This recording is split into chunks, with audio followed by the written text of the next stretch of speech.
This piece first appeared in the Kane County Chronicle, and it was a 500-word essay. And I sent it to Laura, and she encouraged me to enlarge it, expand it. And so the bad news is it's 2 minutes longer. The good news is it's the essay's best 2 minutes. So thank you, Laura, for encouraging that. It's called In Love with the American Language. Okay, I confess. I've been cheating on my wife. No, not with another woman.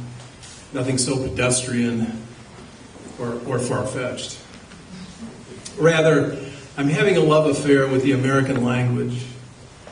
Sure, in graduate school, I played around with the British language. But she played the coy mistress, so formal and uptight. She thought beauty was truth, and truth beauty, based on a carefully crafted image of a man or god chasing a woman or goddess silently around an old clay pot. I prefer where American language finds truth and beauty in the noisome adventures of an orphan boy, an escaped slave, lighting out for the territory, somewhere between the river and the shore. A place discovered only by leaving behind what's familiar, boarding an abandoned raft and letting the current take you. I've also dated foreigners, foreign languages. But their words, gestures, and nuances, so lovely and appealing in their original tongue, leave me cold when they try speaking to me in the American language. Like a cat trying to bark, it sounds strained, caustic, almost absurd. So I run back to my American language true loves, like fiction writers Cormac McCarthy, Paul Auster, or Joyce Carol Oates. Like poets Billy Collins, of course, Lewis Simpson, or Mary Oliver.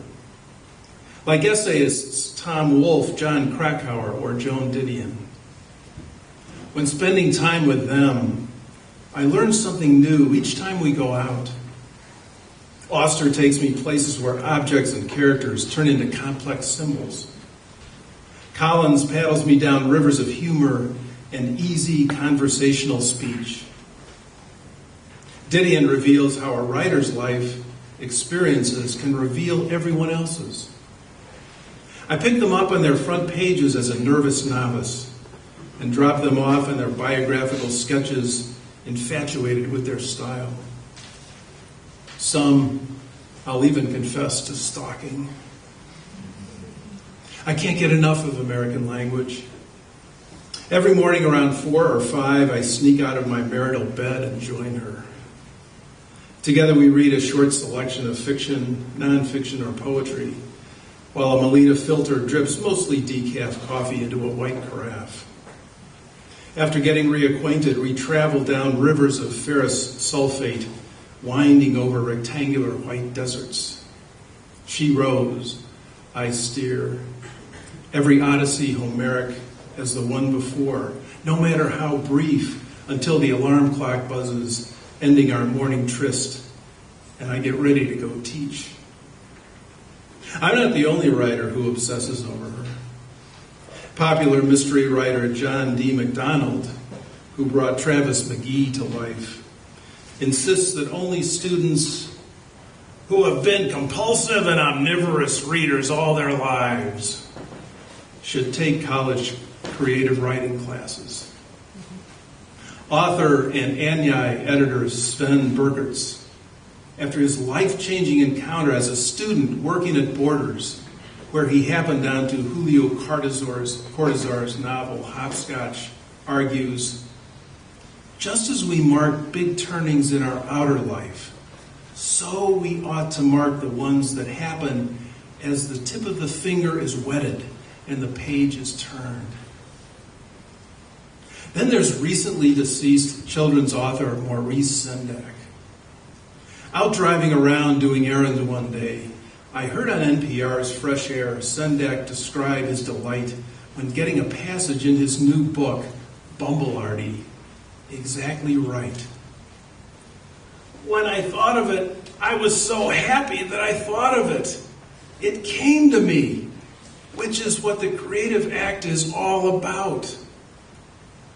Later, weeping, Sendak said, I cry because I miss people. They die and I can't stop them. There are so many beautiful things in the world which I will have to leave when I die. But I'm ready. I'm ready. I'm ready. Oh, do you hear the simple elegance of his words? The rolling cadence of his phrases? The emphatic refrain of his convictions? Listening entranced in Batavia's Trader Joe's parking lot, I heard a woman say, "That's a great interview, isn't it?"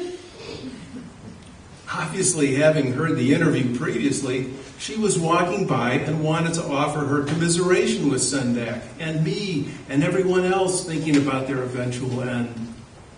But her comment transcended mere talk of death. It said, I responded to the way Sendak talked about death. That's what compelled me to stay with the interview. She, like me, was seduced by the lovely contours of Sendak's words and phrasing. Close to tears, I could only give her a thumbs up and a smile. I must go. The other love of my life, my wife, Tia, is calling. Thank goodness she understands my passion for the American language. In fact, she recently began seeing someone else, a memoir, and falling hard for him. Who knows? Maybe we can double date sometime. Thanks.